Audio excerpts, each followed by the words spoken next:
In sitting through the prior sessions, I decided to retitle my talk. It began as Immigration and Islamization Build Nationalism in Europe, and now it is How Europe's Nationalists Build Conservatism. Now, you might ask why I, a Middle East specialist on Islam, am talking about Europe. Well, for two reasons. First of all, the people I study, Middle Easterners, Muslims, have been going to Europe, as you've probably noticed. And secondly, Europe is important to us. Europe is, in some sense, our mothership, the place where our culture comes from. It is twice as large as North America. It's 750 million people if you include all of Europe, but not Turkey. It is historically the part of the world, 7% of the landmass, that drove the world history from 1450 to 1950 for 500 years. Not so important anymore, but still important enough. Now, I would argue to you that Europe's greatest problem is not climate change, it's not the EU, and it's not Russia.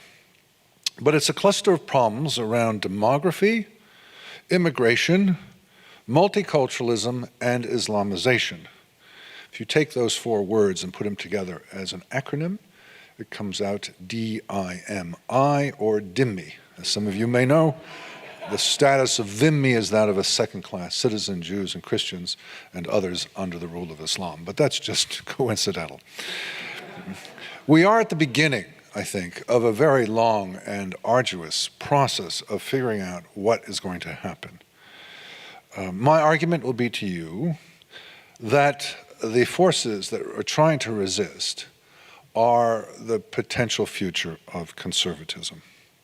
Now, demographic collapse, by the way, it's estimated now that each year, out of the 750 million, 1.5 million fewer, if you just look at the indigenous population, not counting immigration. 1.5 million fewer indigenous Europeans each year.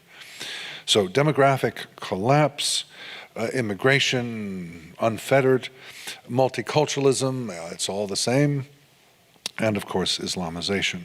There are a variety of problems that come with immigration as such, particularly non-European, non-Western immigration.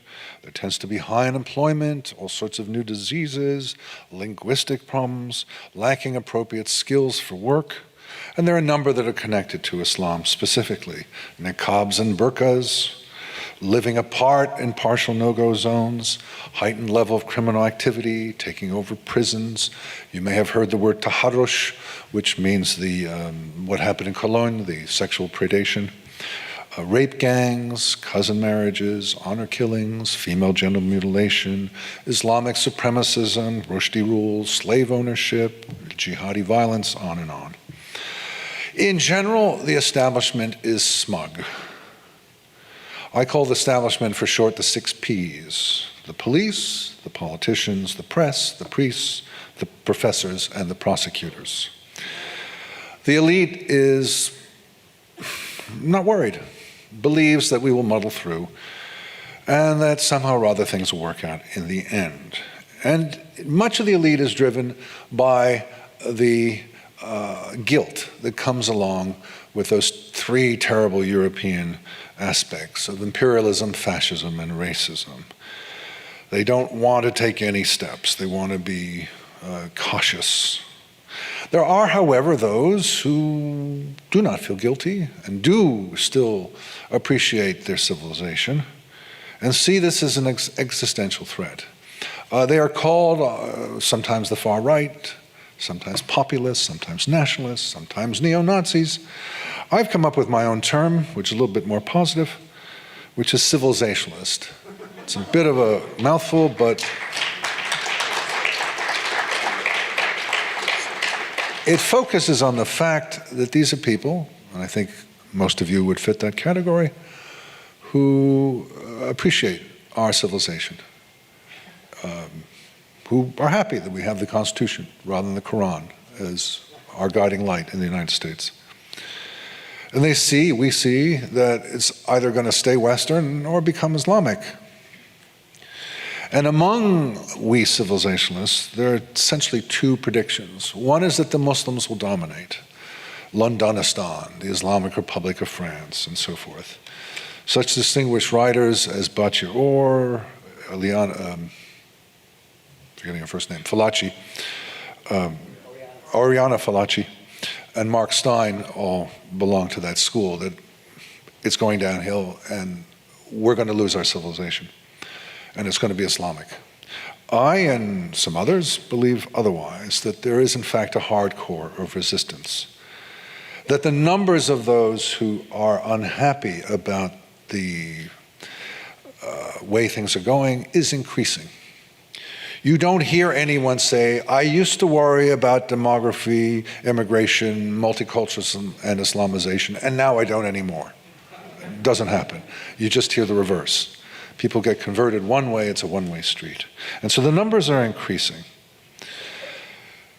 And there are, by now in Europe, a number of countries in which the civilizationalist parties are in power.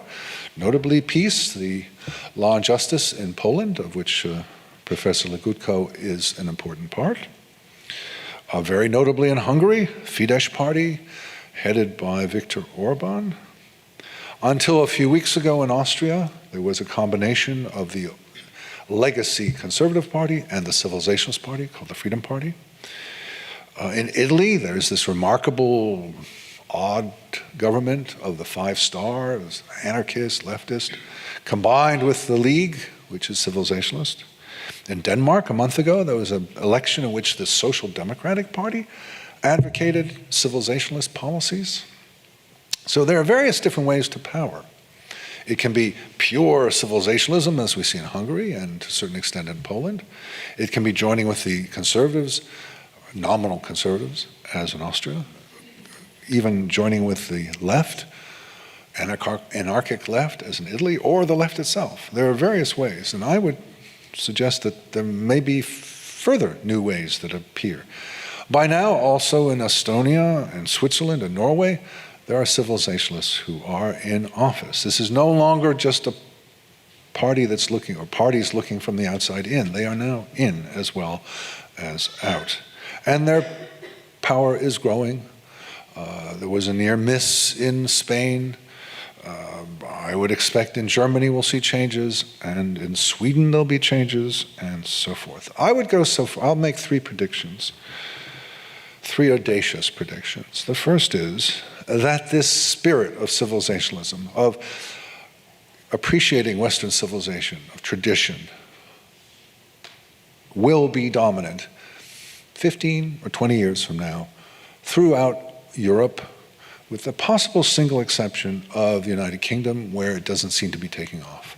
But in general, this will be the dominant force in Europe. The usual interpretation is they're going to die out.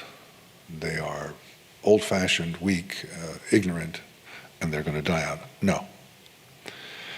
Two, that the former Warsaw Pact countries will be leading the way. And in some ways, this is unprecedented. The eastern part of Europe has, generally speaking, not been the leaders of Europe. It's been the West. But now it's the East. Hungary, Poland, the Visegrad Four, Slovakia, Czechia, Bulgaria, Romania, and don't forget eastern part of Germany. It is quite different from the West 30 years later. These are the dynamic parts of Europe. In many ways, this is where things are happening. This is where revisionism is developing. And the third prediction, central to this conference, is that these civilizationalists will lead to a rediscovery of European conservatism. Now, the civilizationalists have lots of problems, and I'd be the first to admit it. Let me quote myself from an article and commentary last year. Almost without exception, civilizationalist parties suffer from deep problems. Mainly staffed by neophytes, they contain disturbing numbers of cranks, anti-Jewish and anti-Muslim extremists, racist, power-hungry oddballs, conspiracy theorists, historical revisionists, and Nazi nostalgists. Autocrats run their parties undemocratically and seek to dominate parliaments, the media, the judiciary, schools, and other key institutions. They harbor anti-American resentments and take money from Moscow. In all, not a very pretty picture. But let me point out, there's certain problems on the other side, too. Let me just say Jeremy Corbyn. There are a lot of problems on the other side. But I see a brighter future, indeed a bright future, for these parties, because I see they're evolving towards the center. They're getting experience. I mean, they make such primitive mistakes. The Freedom Party in Austria collapsed the government because the head of it went on a little junket to Ibiza and started flirting with some unknown Russian woman and making promises to her, and bingo, it was all taped, and boom, the government was gone. This is not what experienced politicians do. It's what the civilizationalists do. They're learning. It's unlikely that his successor will make the same mistake. Now, there are already some bright lights, some intellectuals, some thinkers. Professor Legutko would be one. Douglas Murray of the UK would be another. Renaud Camus of France, Michel Houellebecq, the French novelist, Ivan Riefol, the French columnist, Thilo Sarrazin in Germany, Lars Hedegaard in Denmark, Bachelor, who I mentioned before, in Switzerland. As this suggests, there are people coming along who are thinking this through. What does it mean? It's a long path ahead. By and large, the civilizationalists are rubes coming to power from nowhere. But I think over time we'll see an increasing respect for ideas, and in particular the populism, the anti-elitism, and the majoritarianism will develop into something more subtle. By majoritarianism, I mean something like Recep Tayyip Erdogan in Turkey. He believes because he was elected president, he can do anything he wants. For example, he just fired the head of the central bank because he wants the interest rates higher. That's not what you do in a democracy, but it's what he does because he understands that he got elected, he got the majority, he can do what he wants. To a certain extent, that's what one sees in Central Europe at this time. There needs to be an appreciation for the fact that there are non-democratic institutions as well, such as the judiciary, the central bank, the military, and some aspects of parliament. So I'm generally optimistic that the nationalists are getting stronger, they're getting smarter, and they're becoming more conservative.